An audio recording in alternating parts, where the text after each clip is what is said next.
Здравейте! Сега ще ходя на физиотерапевт, тъй като след почти 2 години, откакто родих второто ми дете, си дах сметка, че е възможно да имам диастаза. Че известно време ми се струва много надопред и навид малко странна зоната ми над пъпа.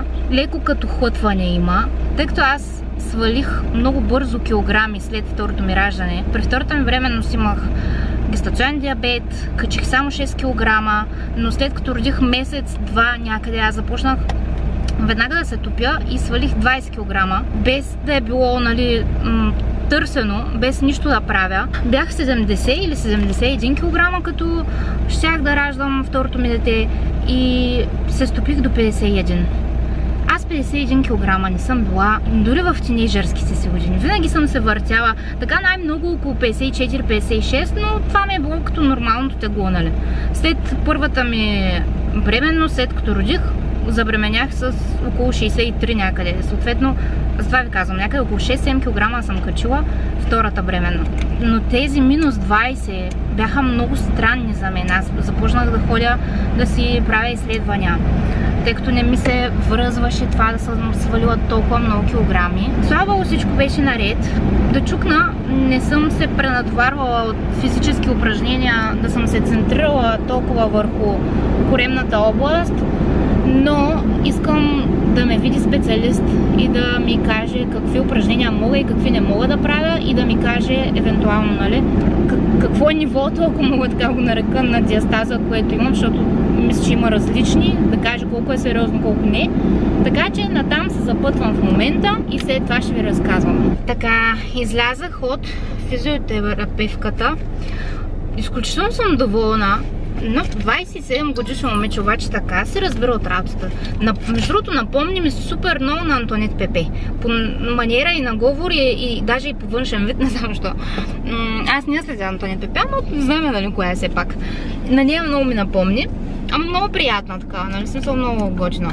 Много хубаво обяснява всичко, какво ще направи от до ехограф. На ехографа кара, нали, да кашлям, да вземам въздух, да отпускам някакви такива работи. Час и половина ми беше консултацията и също така каза, че ще се гледа и там отдолу.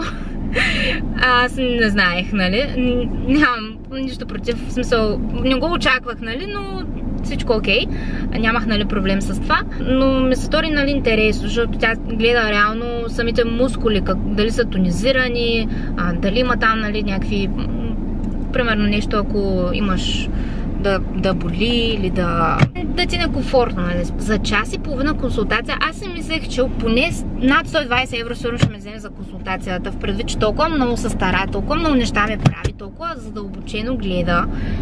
Тя ми взе само 50 евро. Това за Испания е изключително ефтино по принцип, но също може би го отчитам на факта, че е по-млада, нали, може би е по-в началото, защото тя каза, че от преди 2 години е завършила, съответно 2 години евентуално практикува, тя работи на някакво друго място и отделно си има и собствен офис, и клиника да си отвори. Аз заприказвах с нея. 3 см диастаза, каза, че абсурд, не съм за операция, тъй като горните ми мускули правят много добра бариера, много са тонизирани, каза, и те ми защитават реално долните или нещо подобно.